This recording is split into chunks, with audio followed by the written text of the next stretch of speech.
much for joining me. You're looking good. You've got quite an image, haven't you? I mean, you are a white man with dreadlocks, and you're wearing a top hat, and you wear glitzy shirts and bejeweled and bedazzled jackets, and also you've got very funky boots. So where did this come from? Why do you do this, Tom? I think any speaker, they need to walk the talk. So if I'm talking about creativity or I'm talking about the groove, I'm not just going to put up a PowerPoint slide saying, here's the groove, please get out of your comfort zone. In walking the talk, I have to be at the summit, just so people can set off for base camp. I go down the supermarket looking like this, and I would say, if you ever see anybody doing a talk and they're dressed like this, or they're wearing an orange waistcoat, as soon as they get off stage, they take it off and they fold it up neatly for their next talk. Don't pay them. They need to be living creativity. You can't just do an hour of creativity. Meet me in the airport bar and I've probably got half the people singing. Fantastic. I mean, obviously this stems back as well to your wonderful career in music, and people will know you from Scritti Politti, and being Italian, I know that that's about political writings. Was that a name chosen for a reason? Is there a story behind that name? Well, punk rock that we came out of originally was all about empowering people to make their own music.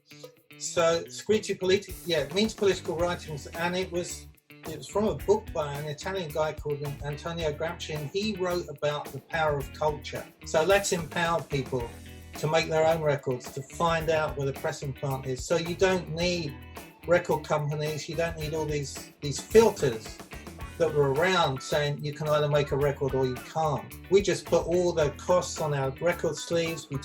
We have people knocking on the door. There was no internet, right?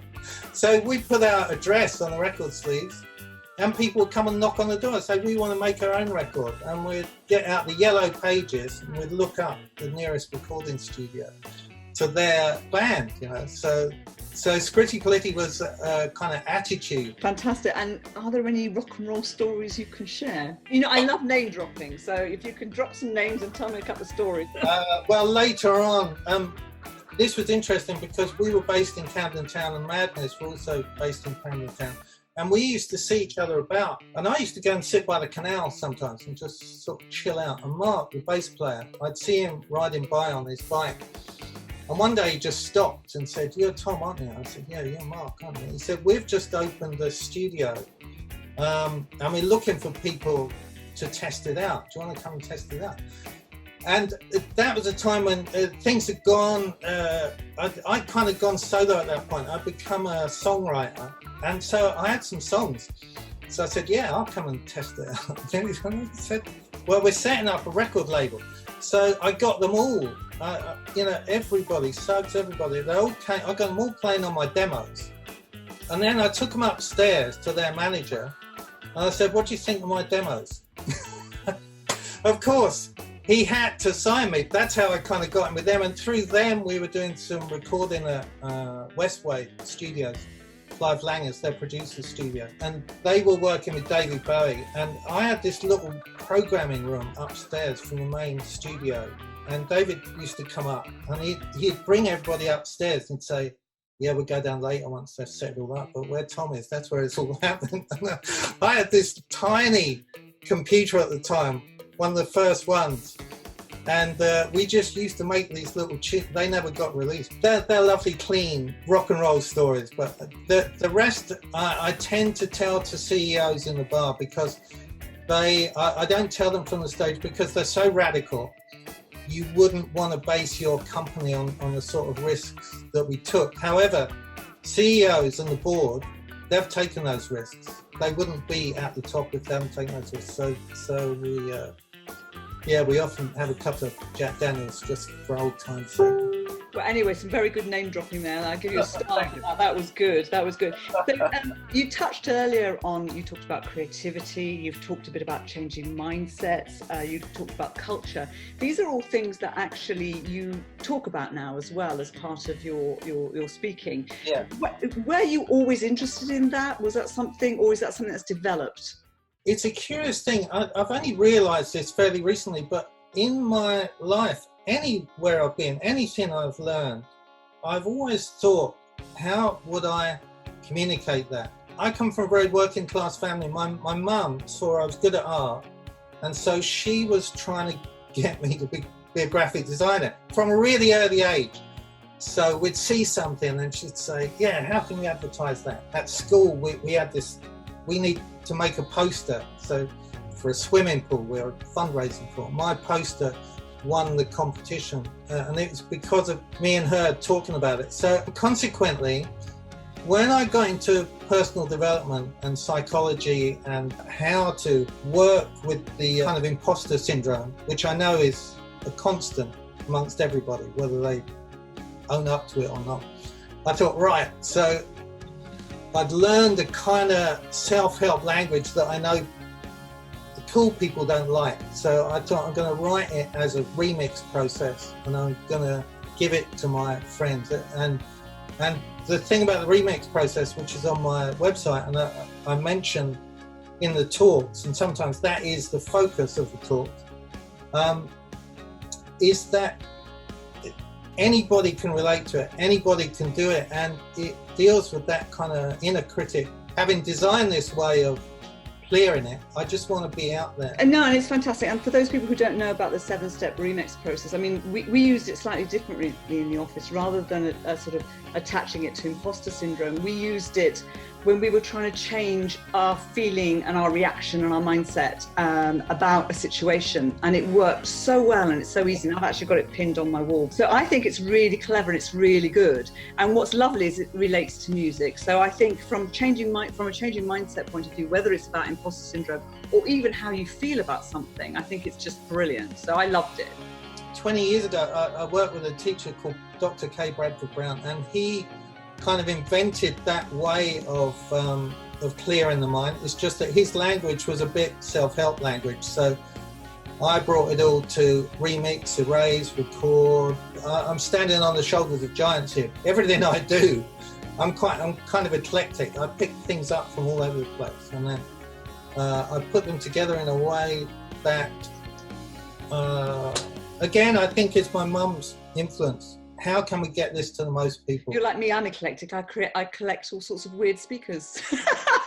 Brilliant speakers, I should say. Brilliant speakers. And anyway, so we should really call you the remix evangelist. But the area that I also want to talk to you about, because I mean, that's a wonderful topic area. And I'm going to share in the show notes a link so people can see it for themselves. And if they need to change their mindset, it's actually really straightforward. Right. And if they need help, obviously they can invite you in to come and speak to them. But what I loved about you when I first saw you, for me, it was what you call instant teamwork. Now, I've been in this business a long time, as you know. I started very young, of course, and I've seen a lot of musicians who speak and who use music, and they might use percussion, they might use other kinds of music, and they get people involved as part of their speaking. But I have never seen anyone create instant teamwork and have everybody enjoying it, loving it, part of it, and energized in minutes. I had never seen that, and when I experienced that, I thought, Tom, that is amazing. How did you know you had that gift? How did you realize you could do that? Because that's rare. 30 years ago, we were at a gig in Berlin, and we were on stage, everyone was grooving, and then there was a power cut. I could see the promoters, the little torches coming on off stage, just panicking, and I just carried on. I was playing,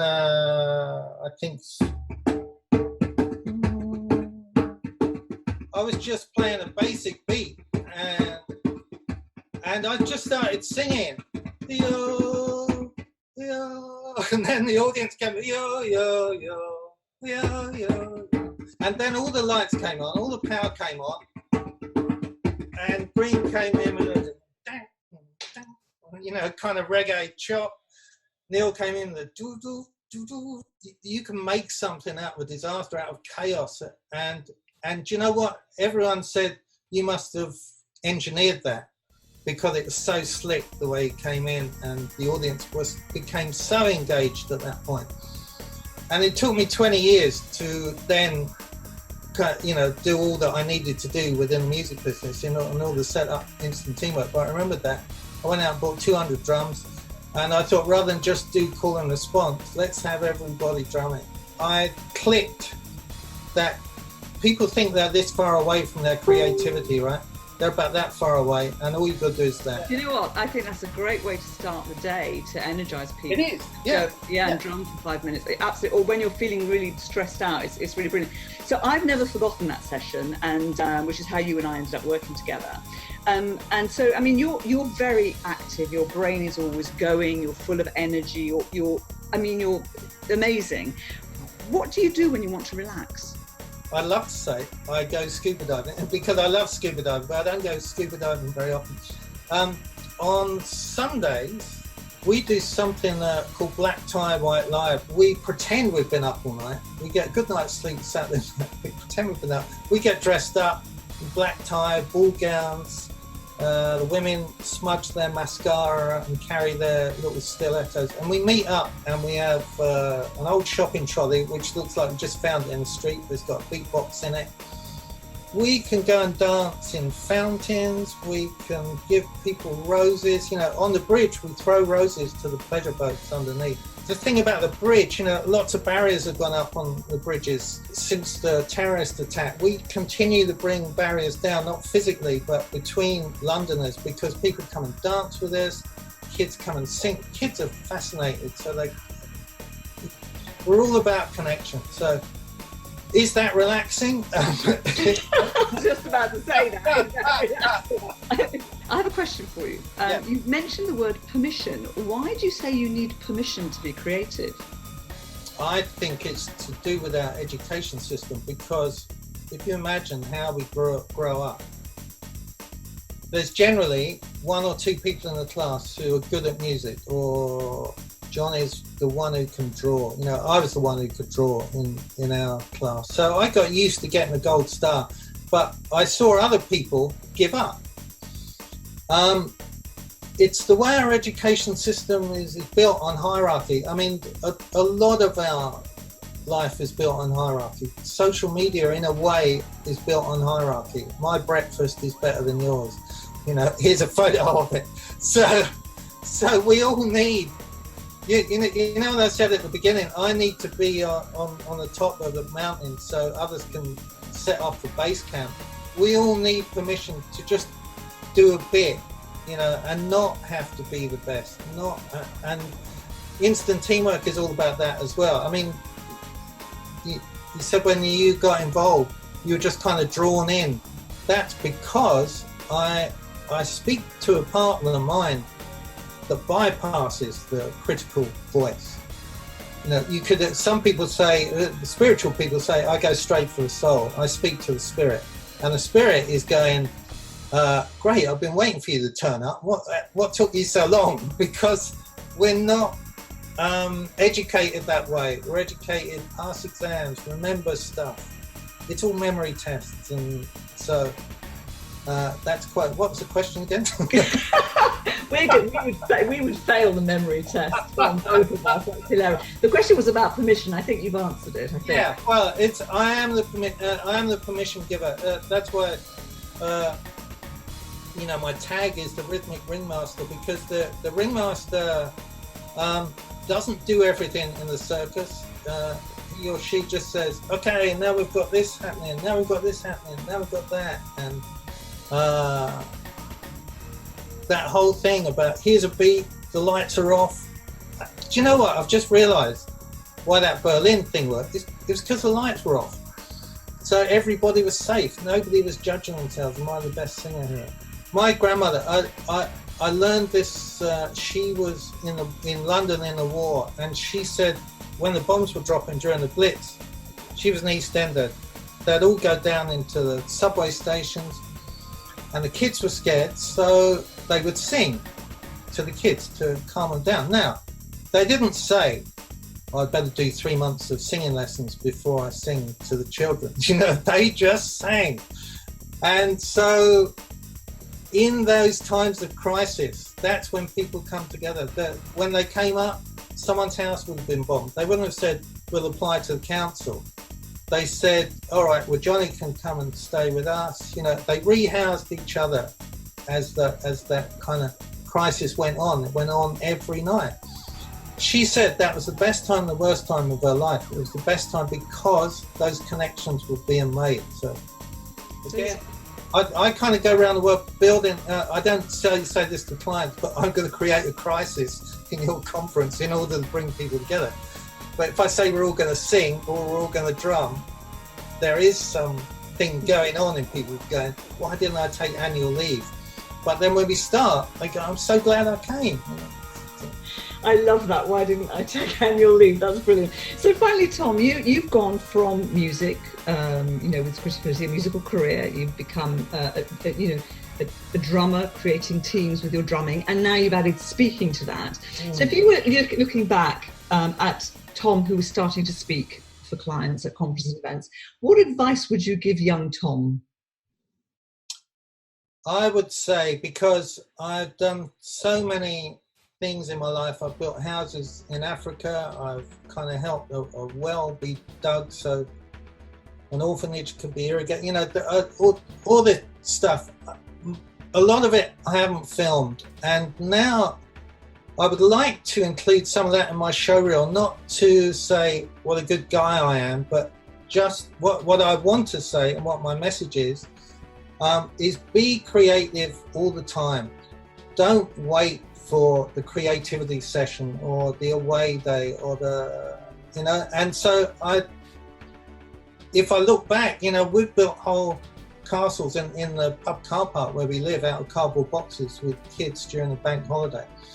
I have a few bits of footage of that, but I would say young Tom kind of cajole a camera person to follow you around, and I do this unashamedly. If I'm at a conference and I think, oh, nobody's filming it, but I see someone filming it on their phone, I go and bribe them, anything. I buy them drinks, I offer them holidays to get that footage, because it's really valuable.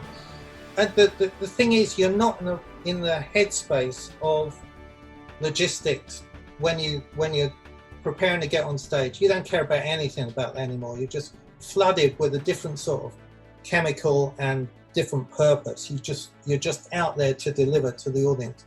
You're not thinking, well, I hope someone's capturing this in high definition.